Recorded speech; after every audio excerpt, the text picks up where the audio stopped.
Assalamualaikum. Kita jumpa lagi pada Tumit Sitik, 7 menit diskusi tentang politik. Sobat channel TW yang berbahagia, kita kali ini akan membicarakan tentang hukum besi oligarki.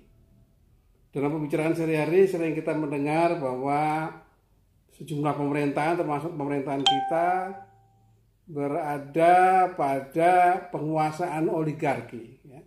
Pemerintahan kita dikuasai oleh para oligar yang kemudian susah kita memberikan masukan atau kritikan atau usulan. Nah, dalam hal ini kita pengen tahu oligar itu apa, oligarki itu apa.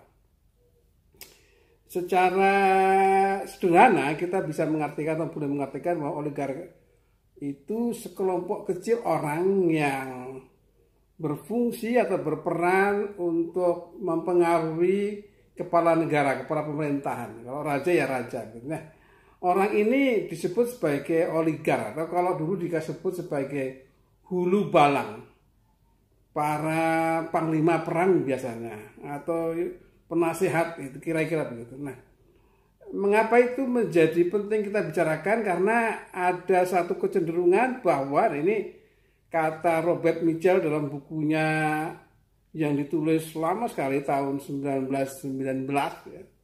So sudah 100 tahun yang lalu dalam buku tentang politik partai politik secara sosiologis, dia mengatakan bahwa ada satu hukum itu keniscayaan gitu.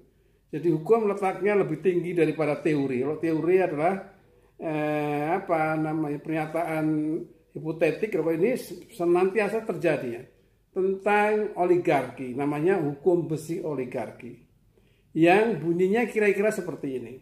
Di dalam organisasi katanya itu selalu ada kecenderungan terbentuknya oligarki, yaitu terbentuknya sejumlah kecil orang atau minoritas yang menguasai mayoritas.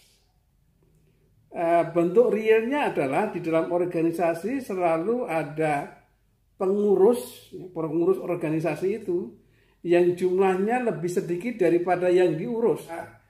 Kata Robert Mitchell, ya, karena orang ini menikmati keistimewaan kekuasaan itu, ya, lalu dia lupa bahwa berorganisasi itu mengatakan bahwa presiden atau perdana menteri atau raja itu pasti dikelilingi oleh para oligar.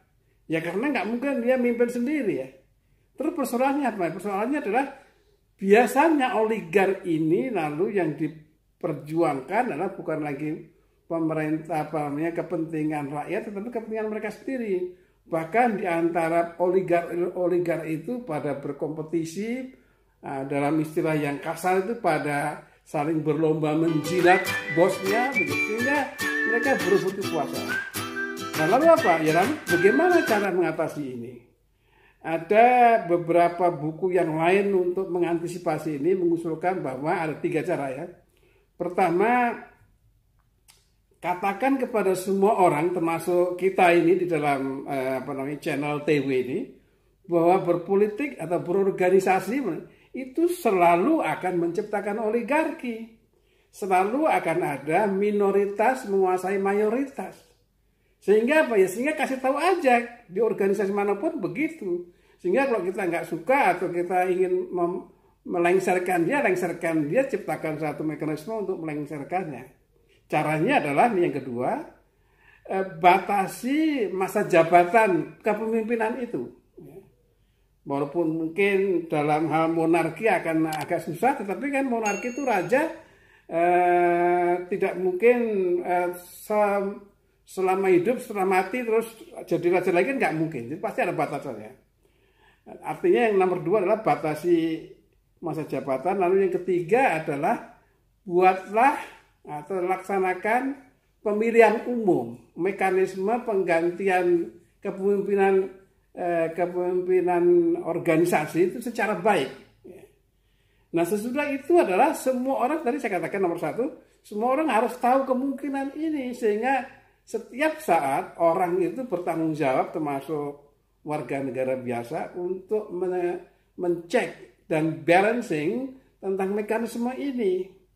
Dengan kata lain sebenarnya adalah ada tidaknya oligarki buruk itu juga tergantung dari baik buruknya masyarakatnya. Kalau masyarakatnya tenang-tenang saja, nggak mau tahu ada oligarki buruk, ya sudah, dia akan, karena itu jadi keniscayaan. Jadi adanya oligarki tanpa mengatakan baik buruk itu niscaya, itu pasti ada. Dengan kata lain, kesimpulan yang agak lebih ekstrem kita katakan tidak mungkin pemerintahan yang tidak ada oligarkinya, tidak mungkin. Apalagi di pemerintahan modern, karena tidak mungkin satu orang biasa mengatur semuanya. Selain itu, jangan lupa like, subscribe, dan share.